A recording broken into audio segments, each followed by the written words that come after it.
Hi, everybody. When we worked on Android Studio earlier this year, you got an idea about how to use code Java to create an app, but we didn't really discuss, or you didn't really get time to practice with the logic behind coding. Now, we know that software engineering is a very deep discipline, and there'd be a lot for you to learn to become a software engineer.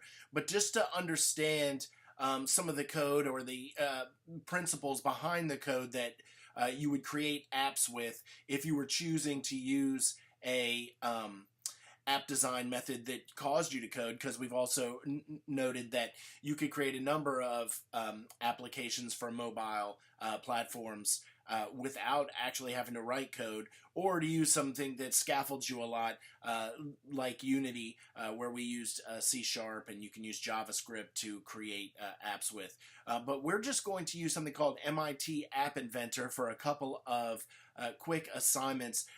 And App Inventor uses sort of a block style, like a building block style application, that the building blocks represent different types of elements of code. And you'll see what I mean when you start building some apps. And it gives you a really good idea about, if you come up with an idea to build an app, how do you put code together, or what's the reasoning process that you go through to break the bigger problem up into smaller chunks and solve those problems in your code to create the functionality that you want. So with that in mind, let's go ahead and take a look at MIT App Inventor. And after this brief introduction, there are two videos produced by the people at MIT to show you how to make a simple voice, text-to-voice app that I want you to go ahead and create and turn into me via a simple screenshotting method. So to get up and running with MIT App Inventor, just go to Google and Google MIT App Inventor.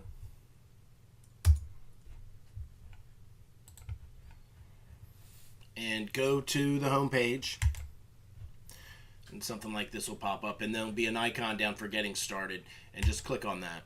Okay, so there's going to be four basic things on the get started screen, and the first is setting up App Inventor and getting it so that you can use the emulator. So if you click on that link, you're going to get setting up App Inventor, and basically you can choose to use your Wi-Fi network at home to run your projects on an Android device if you have one. You could also, if you have an Android device, choose to connect via USB cable and run that way. Or if you don't have an Android device, you can choose to download the emulator and run that way. I don't have an Android device, and so I'm using the emulator, and it's working very well for me. So there's instructions if you click to connect to your phone using Wi-Fi, and to get the you'll need to get the companion app on your device if you want to do that. And so here's two QR codes that can help you do that. Now you can also connect via USB to a Android device if you have one. That might be easier than using your Wi-Fi connection. They recommend using Wi-Fi, and so there's directions if you click to do that. And then also there's directions for running in the emulator, which is working very well for me.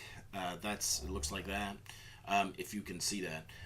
Sometimes when I run emulators, my screen capture software does not actually capture them. So here's a ping of what the emulator looks like if that's not running. Okay, so those are the three ways to run the emulator. And then if you want to create apps, you just click on Create Apps, and you'll need to use your Google account to create an account that will allow you to make apps. And you'll go into MIT App Inventor, which has two views, and you'll start off probably in the design screen view. And you see that I've already created the assignment that you all are working on. I've got it open in the emulator, and you're going to follow along with the basic tutorials linked here. Also, you can just take a look at a sort of visual aid, a key to the different aspects of App Inventor, like the blocks buttons, but the tutorial does a great job of describing that stuff for you. So the beginner tutorials, you just click on beginner tutorials, and you're going to do the talk to me text to speech app first, and I want you to do the extended version, so you'll use both of these videos to create the extended talk to me app. Now, also, it talks about packaging and sharing apps. I'm not going to need you to turn your work into me that way. I'd prefer what you do is get through both videos and just take a screenshot of your blocks view of the app along with the emulator if you have that, or a screenshot from your Android device if you did it that way. You could also take a photo if you have another device. You could take a photo of you holding your phone running the app in front of your block speech and just turn me in that instead of two photos. Anyway, I just want footage of that. And what would be even preferable to this Hello World view that I've got right there would be a, let's see, with your name. So see here in the text box, I've entered in Mr. Smith.